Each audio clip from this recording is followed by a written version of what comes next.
Hi, this is Mindless Insanity 602 reporting to you at the Nightmare Central with day number 29 of my 4th annual 31 Days of Horror Film Reviews. And here we are for day 29, and we're going to be um discussing a film called, well, a lot of people refer to this film as a classic. It's called The Shining, which is a 1980 R-rated 146-minute drama horror film from Stanley Kubrick. Now, this is like I said before, this is the Stanley Kubrick version of The Shining, not the TV miniseries that Stephen King is a little bit more had a little bit more involvement with, and I think he's a little bit more faithful to his knowledge. From my knowledge, is a lot more faithful to his original book. Now we'll get to The Shining, directed by Stanley Kubrick. Now, Stanley Kubrick as a director, I don't think that he's like a very marvel of cinematic mastery. I think it really depends on what he makes. I think that overall he's just a mixed bag of a director. Sometimes he makes fantastic films. Like he made not my all-time favorite film, but one of my all-time favorite films, in A Clockwork Orange. He did a great job with A Clockwork Orange, and then he does a great job with like stuff like A Clockwork Orange. And Full Metal Jacket to a degree. Then Stanley Kubrick does. I'm one of the people who doesn't really care for 2001: A Space Odyssey. Barry Lyndon. I didn't care much for Barry Lyndon.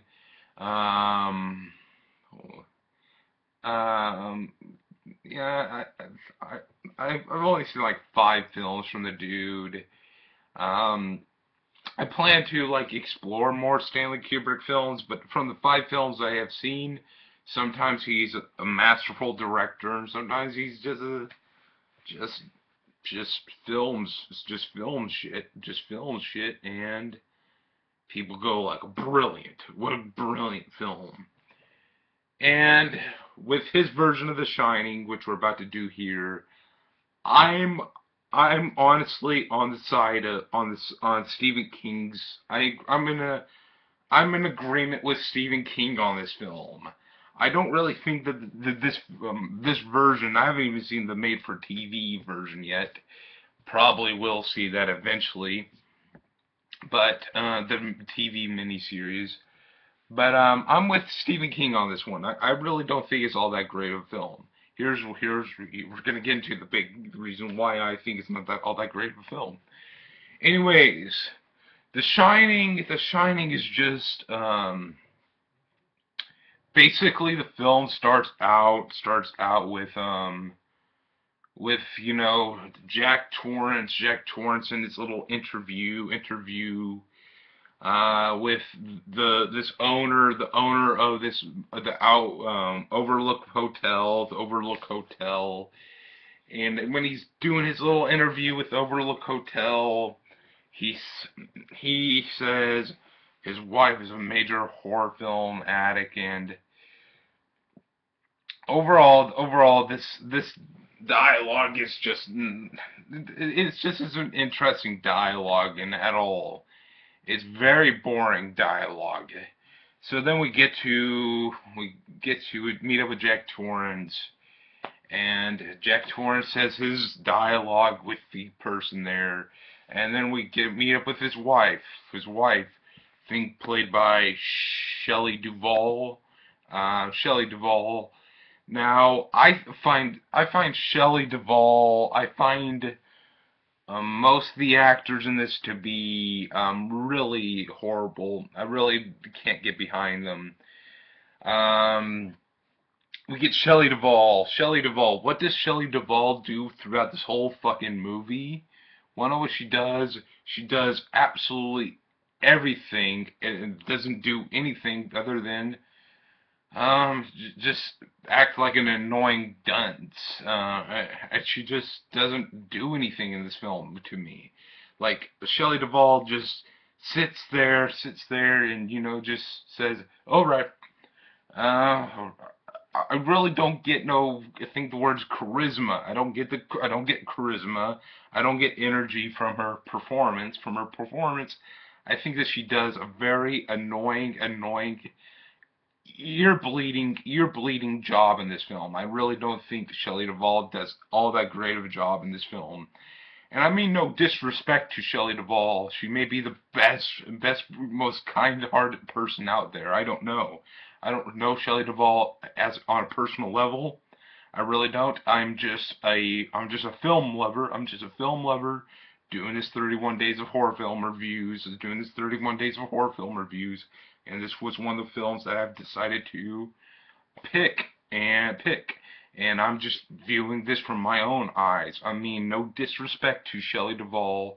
She may be the nicest person at all, but I'm just speaking about how I feel about her as an actress and how I feel about her character in this film. Let's make that abundantly clear. So we get to see, Shelley Duvall does absolutely nothing but just doesn't do anything. So after we get to after we meet with Shelley Duvall's character, which, like I said before, doesn't do anything. We meet up with their son, Danny Torrance, and it's just a typical annoying kid actor. A typical annoying kid actor. I really don't like him. I don't like this kid as an actor. I don't think that he does a really good job in this film. So basically, we spend most of the time, just watching this film, and it gets really tedious. This film gets really tedious to watch. So basically, the film goes on, and one problem this film really has is that it treats the most insignificant thing in this film as major significance. Like you see, sure, it may be beautifully shot in one portion, but they had this dark and eerie music with um, Shelley Duvall, I forgot her name, and Danny Torrance just going through the maze, and then they have like a little out thing that outviews it while Jack Torrance is just looking at it and looking at them doing things, and then there's a lot of portions of this. There's way too many portions of this film that just put me in the mind frame of saying, can you please just get to the point? And that's a bad thing.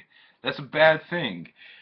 When a film should be filled with filler moments that you feel like has somewhat significance to the plot, and like filler moments that are like character driven, like you get to know these characters. But I just think that this film has so much filler moments, unnecessary moments that are just filler, that are so much a filler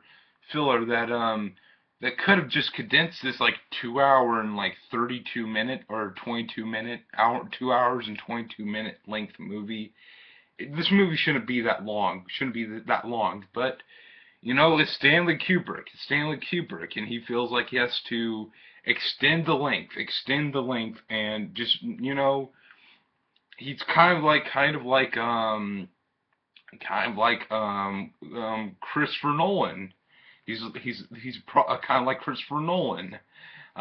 Christopher Nolan has a whole bunch of stuff that I don't really have any interest in. And I'm not invested in his film. And most of the time I'm like saying, Chrissy boy, can you please just get to the point of your film?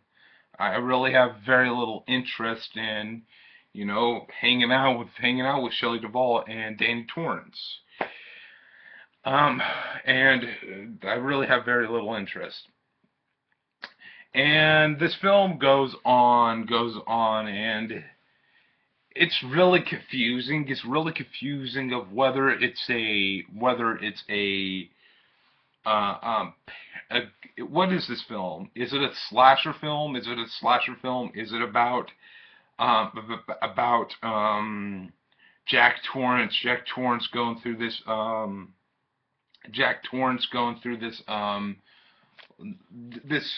mental downfall as a character. Is it about that? Or is this a paranormal ghost movie with his thinking about looking at all these people and having this like weird um butler guy giving him telling him to kill his family or whatever. It's really hard to figure out what's going on. What's going on in this movie? Is he just naturally going nuts due to the seclusion and isolation of that place, or are they ghosts here? It's really unclear. The film has a um, muddled narrative in that point. A very muddled narrative in that point. Very muddled narrative in that point. The film also gets a little silly. Gets a little too silly when that African American guy who him and both Jack Nicholson made a little. That duo was also in One Flew Over the Cuckoo's Nest, and I feel like One Flew Over the Cuckoo's Nest is a film that's well worth the praise and respect it gets. I think that film is very good. I like One Flew Over the Cuckoo's Nest. These two actors were there in there, and I like that. So the film goes on, and we have some silly hallucinations like get these two girls, and it really just doesn't make any lick of sense. Um, I really don't see how anybody could really view this film as a classic. I really can't see why this film is viewed upon as a classic. It's really, it's one thing I can say is that Stanley Kubrick certainly pulled the wool over the eyes of the audience in this film. I know I am a person who fully respects the opinions of others, but I feel like I don't feel, but I think that Stanley Kubrick just does enough to put the wool over the audience's eyes, so they blindly think that his films are masterpieces, like they're the greatest movies ever made. And I feel like the reason why this film is viewed upon as a classic, is because he does enough in this film to pull the wool over the eyes, and I find that kind of sad. Now, there's a difference between the Stanley Kubrick who done A Clockwork Orange. Now, A Clockwork Orange is a perfect film. It's a brilliant film. It's an excellent character study of Alex DeLarge. It doesn't have like stuff that pulls the wool over the audience's eyes in it. It doesn't pull stuff that pulls the wool on the audience's eyes in it. It's a genuinely well-made film that you could definitely tell that's well made. It has a great narrative, interesting characters, very little dull or boring moments in A Clockwork Orange. The Stanley Kubrick who made The Shining, on the other hand, is just honestly, this is hack work. This is the very definition of a film that's made very very slacking hackerly. I think that's not all that great. I think that's tedious, and I feel like it's a boring film to watch. Um, one thing I don't get is how people can praise The Shining, but another great Stephen King movie, another great Stephen King movie that I feel like you probably are maybe already got to see a little hint with the back cover. A Stephen King movie that I love, and many people don't, but I really believe that something like The Shining gets overshadowed, while something like Dreamcatcher here, for the most part, is aware of what it is. It's a self-aware film. It's a self-aware film. It has a proper level of seriousness and silliness to make it a well-rounded film. Has a lot of energy and it's very entertaining.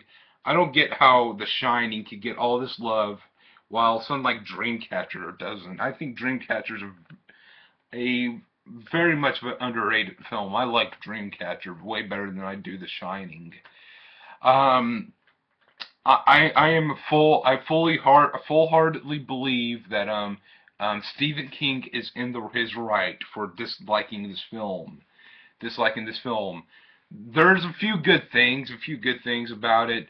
I believe that Jack Nicholson does a good job in this film. I think that Jack Nicholson is a terrific actor in this film. I definitely could tell that there's some energy in this film via him, but overall the rest of the film just drops that down to me. Drops that down to me. And we're gonna now let's talk about the way I view this film. I have it like in a 50 film Warner Brothers Blu-ray box set. Box set. I watched it via digital copy last night. Because just to get my refresher for today's review, and because I really didn't really have much of an interest in watching this film in its most pristine Blu-ray form, because I have very little interest in The Shining in that merit. But it's a part of that set, and I like that set.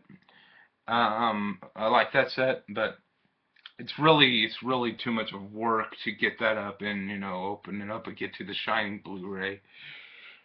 When when I'm not really a big fan of The Shining. I wish I had the picture quality on the Voodoo copy is alright. It's not the best, but whatever.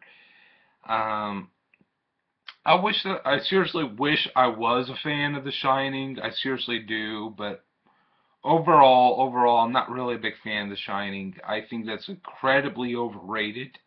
Incredibly overrated. I feel like it doesn't deserve the credit receives. Doesn't deserve the credit it receives.